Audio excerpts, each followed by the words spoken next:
द्विलवण और संकुल में अंतर। तो द्विलवण आपका यह है कार्बोनाइट, जिसमें फार्मूला है पोटेशियम क्लोराइड, मैग्नीशियम क्लोराइड, और क्रिस्टल जल है। यह 6H2O जो है क्रिस्टल जल है। और उसी तरह दूसरा मोर लवण है, फेरस सल्फेट, अमोनियम सल्फेट, यह इसका क्रिस्टल जल है। यह पोटास फैक्ट्री है। जब इसको जल में घोलेंगे अर्थात जल में इसको डालेंगे तो पूर्ण रूप से साधारण आयनों में वियोजित हो जाती है। पूर्ण रूप से साधारण आयनों में वियोजित होने का मतलब है जैसे यह पोटेशियम प्लस क्लोराइड में वियोजित हो जाएगा। उसी तरह इसको भी यह फेरस आयन में वियोजित हो जाएगा, यह वियोजित हो जाएगा। परंतु संकुल यौगिकों में ऐसा नहीं पाया जाता है। यह संकुल यौगिक जब जल में डालेंगे तो यह पोटेशियम आयन बन गया और यह फेरस साइनाइड, ये जो संकुल आयन बनेगा, संकुल आयन बन गया। यह चूंकि यह पोटेशियम पर +1 है तो यह आपका पोटेशियम की संख्या 4 है तो 4 हो जाएगा, तो यहाँ पर -4 हो गया है उसका आयन। अब हम चाहें कि जल में वियोजित करें, यह वियोजित हो जाए अर्थात यह F+2 में वियोजित हो जाए। तो संकुल यौगिकों में ऐसा नहीं पाया जाता है। संकुल यौगिक में उपस्थित जो संकुल आयन है यह अपने संकुल आयन यह +2 चाहे साइनाइड आयनों में वियोजित नहीं होता है। यही आपका द्विलवण और संकुल में अंतर है, क्योंकि संकुल आयन जल में वियोजित नहीं होता है। अर्थात संकुल आयन है फेरस साइनाइड, यह आपको फेरस आयन साइनाइड आयन में वियोजित नहीं होगा, जबकि द्विलवणों में ऐसा होता है। अर्थात द्विलवण है यह फेरस आयन पोटेशियम आयन में यह वियोजित हो जाते हैं, पोटेशियम आयन में ये वियोजित होते हैं। इसलिए यह लिखा है जल में पूर्ण रूप से साधारण आयनों में वियोजित हो जाता है। कौन वियोजित होता है? द्विलवण।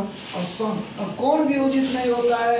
तो संकुल वियोजित नहीं होता है। वियोजन का मतलब जैसे पोटेशियम आयन जो जल में वियोजित होगा तो पोटेशियम आयन क्लोरीन आयन में वियोजित तो क्लोराइड बन जाएगा, लेकिन इसमें यह संकुल यौगिक है जो यह भी फेरस साइनाइड है, यह आपका वियोजित, यह जो है यह फेरस आयन में या साइनाइड आयनों में यह वियोजित नहीं होगा।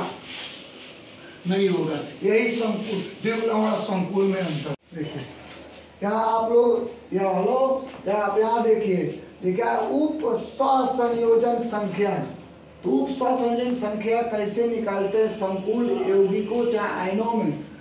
तो आप यहाँ देखिए यह संकुल आयन है और यह आपको संकुल यौगिक है। तो इसमें जो है प्लेटिनम क्लोराइड अमोनिया है। तो इसमें पहला आप देख लें कि प्लेटिनम जो है केंद्रीय परमाणु आयन है, यह अकेले 6 क्लोरीन से जुटा हुआ है, इसलिए प्लेटिनम की उप संयोजन संख्या 6 हुआ।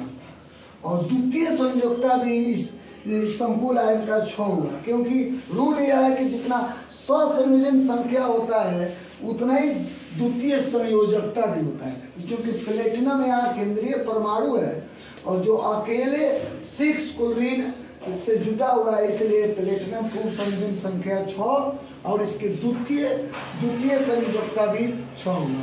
दूसरा यह निकिल केंद्रीय परमाणु है जो अमोनिया से जुटा हुआ है और अकेले निकिल ये 4 अमोनिया से जुटा है, इसलिए निकिल की उप सहसंयोजन संख्या आपका 4 हुआ और द्वितीय संयोजकता भी इसका 4 हुआ, क्योंकि उप संयोजन संख्या और द्वितीय संयोजन संख्या बराबर होता है।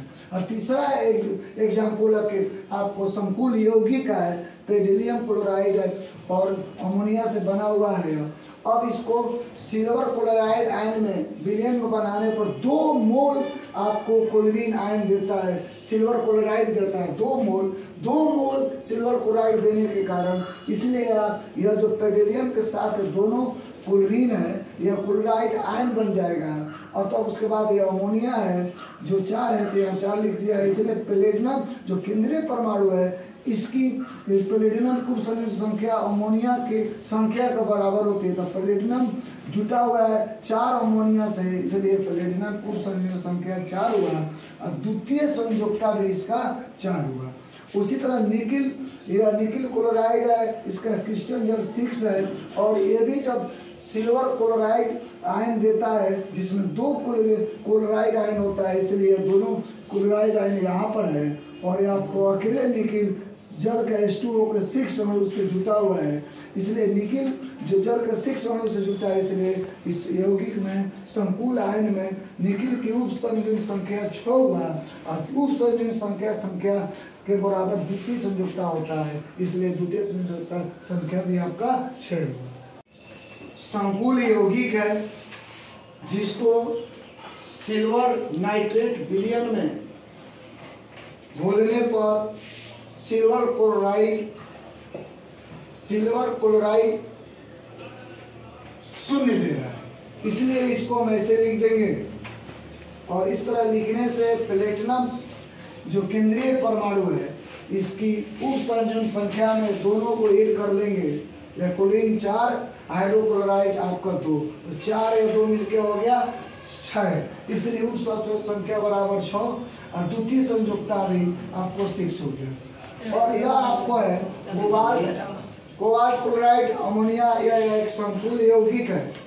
जब इसको सिल्वर नाइट्रेट विलयन में बोलते हैं तो सिल्वर क्लोराइड 1 मोल देता है, इसलिए जो क्लोरीन है 3 यहाँ बाहर 1 लिखा गया है, 2 अंदर लिखा गया है, क्योंकि क्वेश्चन में बता रहा है सिल्वर क्लोराइड का 1 मोल देता है, इसलिए यहाँ पर यह क्लोरीन 3 से 1 यहाँ लिखा गया, 2 यहाँ है और अमोनिया आपका 4। इसमें कोबाल्ट की उप संयोजन संख्या 2 यह और 4 यह 6 हो गया, तो द्वितीय संयोजकता भी इसका 6 हो गया।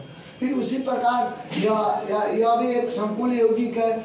सिल्वर नाइट्रेट विलयन में घोलने पर सिल्वर क्लोराइड का कोई मोल नहीं दे रहा है, इसलिए इसको ऐसा ही लिख देंगे। जो प्लेटिनम साथ क्लोरीन 2 है, अमोनिया और 2 है, तो 2 2 4 हुआ, इसलिए प्लेटिनम की उप संयोजन संख्या